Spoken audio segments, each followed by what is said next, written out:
सोनी भक्तिनी के पास ये सब उन्हें है। जिस टाइम वो विधवा थी उस टाइम का बात हम बोलते हैं। जैसे ही आए इसी टाइम में 4 बजे तो हम गए उनके घर में। उसका चचेरा भाई बगल में मनीष है, वो बोला कि हम भी काम करेंगे, हमको भी मीटिंग दीजिए। तो सीनियर लोग चले गए उनके यहाँ मीटिंग देने के लिए। हम एक आवाज नहीं दिए चुपचाप उसके घर में हम पर रख करके बरंदा होकर के गए। तो किसी अश्लील वीडियो कॉल से किसी लड़का से बात कर रहा था। दोनों बच्चा सोया हुआ था, तो दोनों बच्चा को हम गोदी में उठाए। तो उठाए तो बोला कि कौन है मेरे घर में आकर के बच्चा उठा रही हो। तो हम बोले हम जो है ना बाबू का दीदी बोल रहे हैं, तू नहीं पहचानती हो। तो नहीं हम नहीं पहचानते हैं तुमको। बोले नहीं पहचानती हैं, हम अपना बच्चा को लेते हैं, दुकान लेकर के जाते हैं, चॉकलेट बिस्कुट कुरकुरे जो कुछ भी है उसको दिए। तो उस पर जैसे ही दरवाजा पे निकल के आए, उसका एक चचेरा भाई बगल में खड़ा था, उसका नाम हम नहीं जानते हैं। तो सोनी भक्तिनी हमको बोली भला आदमी के जन्मल है तो बच्चा को नीचे रख दीजिए, नहीं तो हम मर्डर कर देंगे आपको। सोनी भक्ति ये बच्चा को जब आप गोद में लिए थे तो उसके घर पे गए? हाँ, सोनी भक्तिनी के घर पे हम अकेले गए थे। हमारे साथ में कुछ सर लोग भी थे, जिसका नाम दिलीप। गए से बच्चा से भी मिल लेंगे होगा तो 2 बच्चा है वहाँ पे। एक बच्चा को हम लेकर के चले आएंगे, एक वहाँ रहेगा, एक को यहाँ रखेंगे। लेकिन वो बच्चा को जबरन गोदी से छीन लिया। डायरेक्ट बोली अगर बच्चा को दोबारा छुएगी तो मर्डर कर देंगे हम। आप लोग भी वीडियो देखे होंगे सोनी भक्तिनी का। वो जो है कहती है कि ये दोनों बच्चा मेरा है। वो दोनों बच्चा उसका है कि आपका है? दोनों बच्चा मेरे भाई का, दिलखुश कुमार का है। दिलखुश कुमार का? जी, दोनों। तो जिस समय वो जो यहाँ से इस परिवार से रिश्ता तोड़ के जा रही थी उस समय दोनों बच्चा को अपने हैंड में लेना चाहिए ना। एक बच्चा को यहाँ छोड़ करके गए थे समाज के बीच में, और एक बच्चा को साथ में लेकर के गई थी। तो उस टाइम में जो है वो गया ना, तो समाज लोग भी बोले कोई बात नहीं, जा रहा तो फिर तो जेबे भी करेंगे ना, घर है तो हम लोग उतना सीरियसली बात को नहीं लिए। नहीं लेने के बाद जो सीरियसली बच्चा के ले गया। तो उसका जो है नवरात्रि किया था दुर्गा पूजा में। तो हमको फोन करके बोला दीदी आइए ना, नवरात्रि की यहाँ भंडारा है। तो हम बोले हम नहीं जा पाएंगे, मेरा तबीयत खराब है। तो दीदी नहीं आइएगा तो फिर हम सुखाने दीजिए ना। तो हम बोले हम उसका मालिक थोड़ी है, हाँ अपना सास ससुर से बात करो, अगर जाने के लिए देगा तो ले जाना तुम। तो यहाँ से बात किया तो मम्मी का तबीयत खराब था, पापा से बात किया, पापा जी हम फिर यांशु को लाएंगे, भंडारा उंडरा है। पापा बोले ठीक है कोई बात नहीं, जाना आना तो ननिहर दधियर ऐसने काम है तो ले जाइए। तो अपना भाई अमर कुमार को भेजे, बच्चा को ले गया। तो वो ले गया तो पापा बोला ले जैसे ले जा रहे हैं ना बेटा, तो इसने फिर जो है लेकर के आना। तो बोला ठीक है मेला दिखा करके हम ले आएंगे। इस पे सोनी भक्तिनी को फिर हम दोबारा कॉल किए, क्या हुआ सोनी जी बच्चा भेज दीजिए ना। तो नहीं अभी नहीं भेजेंगे, दीपावली का मेला दिखा करके भेजेंगे। वो भी हम छोड़ दिए।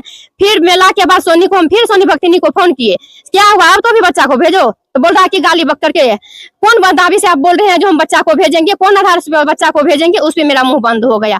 फिर दूसरा रोज उसको फोन किए, बोला हम तो ये चाहते थे किस चंगुल में से बच्चा को लाएंगे, हम दूसरा शादी करेंगे। तो आपका चीर तोड़ दिए, देखिए हम शादी कर लिए हैं बच्चा को। एक बात बताइए, आप पे जो है सोनी भक्तिनी जो है कई आरोप लगाई है सोशल मीडिया पे आकर, और आपके बारे में कहा भी जाता है सोनी भक्तिनी के द्वारा कि आप जो है झोटा पकड़ के उसको मारते थे। समाज से पूछिए, झोटा पकड़ करके मारते थे। तो हो सकता है कि उस समय समाज आपके आंगन और आपके दरवाजे पे था ना। यहाँ का समाज तो जैसे चाचा लोग है, मेरा भाई, वो तो बोलेंगे ना कैसा है उसका ननद। उसके लिए रात को रात नहीं पूछते थे, दिन को दिन नहीं पूछते थे। जहाँ तहाँ उसको अपना जो घर से पैसा खर्चा करके उसका इलाज हम करवाए हैं। आज 5,000 का 15,000 भर दिए हैं, लेकिन उसका उसके अंदर जो सोनी भक्तिनी के पास ये सब उन्हें है। अच्छा, आपका भाई जो है दिलखुश कुमार संसार से चल बसे। कहा भी जाता है कि वो जो है पति भी जो है चप्पल से मारता था, और धूप धानी देने के समय जब हमको माता रानी मेरे शरीर पे आती थी उस समय हमको मारता था। तो क्या सच्चाई है? ये गलत बात है। लड़का डरता था, फटकारता था। हकीकत में जब किसी लड़का से बात करते देखता था ना, मेरा भाई दिलखुश का कहने का ये हुआ था, सोनी जी शुरुआत दौर में तुम जो जितना से बात किया सब कुछ भूल जाओ, आप अपना घर में आई हो, हमसे छोड़ करके दूसरा लड़का से तुम किसी से बात नहीं करना। तो बोलता था हमको जो मर्जी होगा हम वही करेंगे। इसी के लिए थोड़ा बहुत पति पत्नी में हो जाता था। तो हम जानते थे, तो उसपे हम अपना भाई को ही डरते थे, काहे मार रहा है तो उसको, तो ऐसे बात है। तो उस पर हम उतना सीरियसली उसका नहीं लिए थे। अच्छा, आपका भाई जो है डेट जो किए हैं वो किस कारण किए हैं? कोई बीमारी के कारण किए हैं? बीमारी के कारण भैया डेट नहीं किए हैं। चौरचन पर्व के रोज थोड़ा बहुत दोनों पति पत्नी में झगड़ा हुआ, ये बाहर जाने का जतरा बनाया था सोनी भक्तिनी से। तू हमको 12 बजे रात में कॉल करके बोला, गाली बक करके, दोनों माँ बेटी, हम उससे झगड़ा किया है तुम्हारा भाई। 6 महीना के अंदर में जो है माधव यादव के दरवाजा पे कोई रोने वाला जन्म नहीं मिलेगा, पैसा लेकर भी खोजिएगा तब। सोनी भक्तिनी बोली, सोनी की मम्मी बोली। हम उसको बोली ये सब बात काहे आप बोल रही हो सोनी जी, क्या हुआ है? ऐसे बात कम जाता है पंजाब कमाने के लिए, 1 भी रुपया मेरे पास नहीं भेजता है, सब तुम्हारे अकाउंट पे भेजता है, अपने माँ बाप को भेजता है। इसी सब के लिए बोला अगर आपकी बार कमा करके हमको नहीं देगा तो पंजाब गया है कमाने के लिए, दोबारा वापस घर नहीं आएगा वो। सोनी भक्तिनी जो शादी की थी आपके भाई से दिलखुश से, क्या वो पहला शादी था या पहला शादी था? वो पहला शादी था। पहला शादी जो है आप ही के भाई से लव मैरिज की? पहला शादी मेरे भाई से किया था। और यहाँ से जाने के बाद वो कितना 4 लड़का 5 लड़का कितना को रखेल बना करके घर में रखी है। और जब वो लड़का सब छोड़ दिया। 1 मिनट यहाँ पे रोकेंगे। यहाँ पे आप सवाल खड़ा कर रही हैं कि रखेल बना के कितने को रखी है, तो क्या आपके पास सबूत और एविडेंस है? रौता का रुपेश कुमार नाम का लड़का है वो, उसको जो है पूछिए, जो उजरा कलर का जीन्स शर्ट जूता मोजा छत्ता सब कुछ ला करके दिया था। खुद लड़की जो अपने मुंह से बोली, तो उस टाइम में मेरा भाई जिंदा था और मेरा भाई कमाने के लिए प्रदेश चले गया था।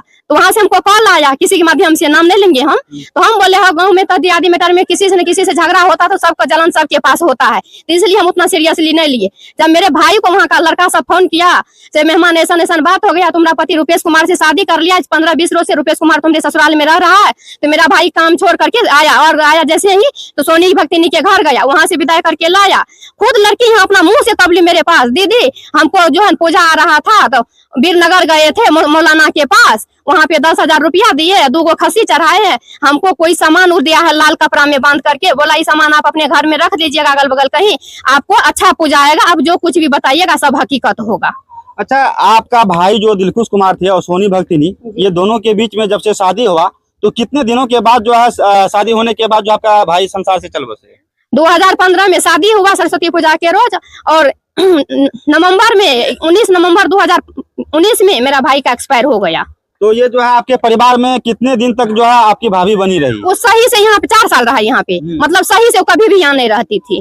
मतलब यहाँ पे जब रहती थी तो यहाँ पे भी जो है बच्चलन जो है चलती थी? यहाँ पर भी बच्चलन की तरह चलती थी, किसी से बात करने लगती थी, किसी से फोन पे कुछ भी बोलने लगती थी। इसके लिए मम्मी पापा की मेरा भाई ये बोलता था, हम ही बोलते थे, तो अपने मन से घर से निकल करके भागने लगती थी। ये भी कहा जाता है, और आपके द्वारा और भी आरोप हम देखे हैं सोशल मीडिया पे, तो उनका भी हम खुलासा करेंगे।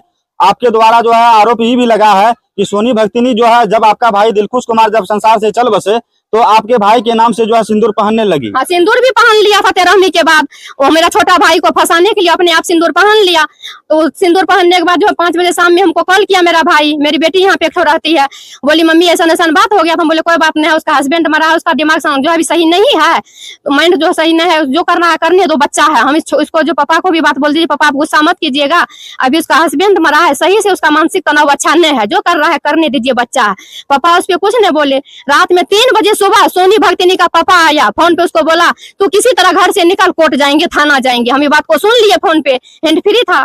सुनने के बाद लड़की को हम घर में बंद करके रखे। 3 बजे पक्का घड़ी के टाइम से सोनी के भक्तिनी के पिताजी और उसका सचेरा भाई संजीत कुमार आया। जैसे ही आया कि गेट पे गाड़ी को रोक दिया, गाड़ी रोकने के बाद वो चुपके चाप जो है ना, किसी को आवाज तक भी दरवाजा पे नहीं दिया, डायरेक्ट घर गया तो केवाड़ी जो है लगा था गेट, ताला लॉक कर दिए थे हम।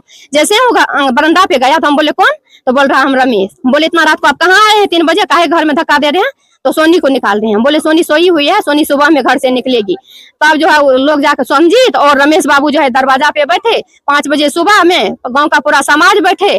समाज के बीच में लड़की से पूछा गया कि आपको सिंदूर कौन दिया है, तो बोला कि हम अपने आप पहने हैं सिंदूर। ये बात हो गया तो लड़की चले गई, सोनी भक्तिनी चले गई आंगन। हम चाय बना रहे थे, उसका पापा समाज के बीच में से उठ करके गया और सोनी को बोला है गे पागल, तोरा की सिखाने रही हो फोन पर? तो हम बोले क्या हुआ पापा जी, ऐसे काहे बोल रहे हैं?